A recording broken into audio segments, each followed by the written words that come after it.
Hello, I'm Tarte. I'm an atheist, which means that I do not find any credible evidence for the existence of any God.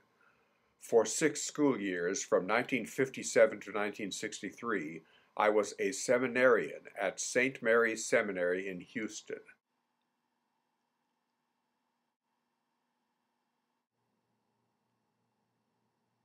Leading to my becoming a Catholic priest for 5 years before I left the priesthood and the Catholic Church in 1968.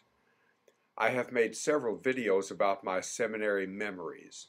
In this video, I will describe 3 consecutive days of each year, October 31st, November 1st, and November 2nd. It was about the same in each of my 6 seminary years. October 31st was Halloween, but there was no trick or treat that evening. It was the night before a special Catholic feast day, All Saints' Day, November 1st. We would have a special solemn high mass that day at which the choir would sing. Since I was a member of the choir, a non-voluntary member, I spent much of that Halloween evening practicing the music that we would sing the next day. Then, on the next day, November 1st, we had that All Saints' Day Mass, celebrating and honoring the souls who, according to Catholic teaching, were enjoying eternal bliss in heaven. All Saints' Day was then and is now a Catholic Church holy day of obligation. That means that, as on every Sunday, each Catholic has to go to Mass if possible that day, or else go to hell and suffer severe torture forever. That's what the Catholic Church says. Now, the next day, November 2nd, the day after All Saints' Day, was and is All Souls' Day. That day is about purgatory. According to Catholic teaching, some of us will eventually go to heaven, but very likely not right away after death. We will have some sins to make up for, so we will have to suffer temporary punishment before we can enter heaven, and the place of that punishment is called purgatory. The souls that are there undergoing punishment are called the poor souls. How long will they be there? Nobody here on earth knows. Hours, days, weeks, months, years, centuries, thousands of years, millions of years, nobody here on earth knows.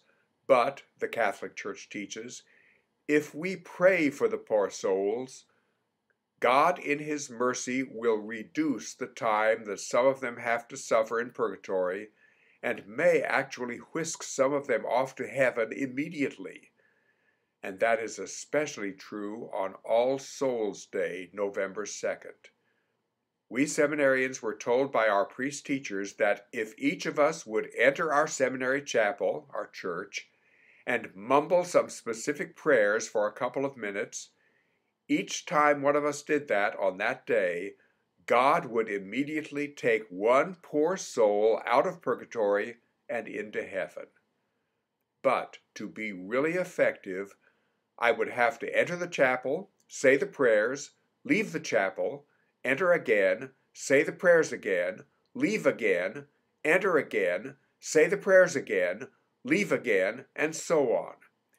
Each time I went through this procedure, one poor soul would immediately attain heaven. So many of us seminarians spent part of our free time that day, November 2nd, All Souls' Day, doing just that.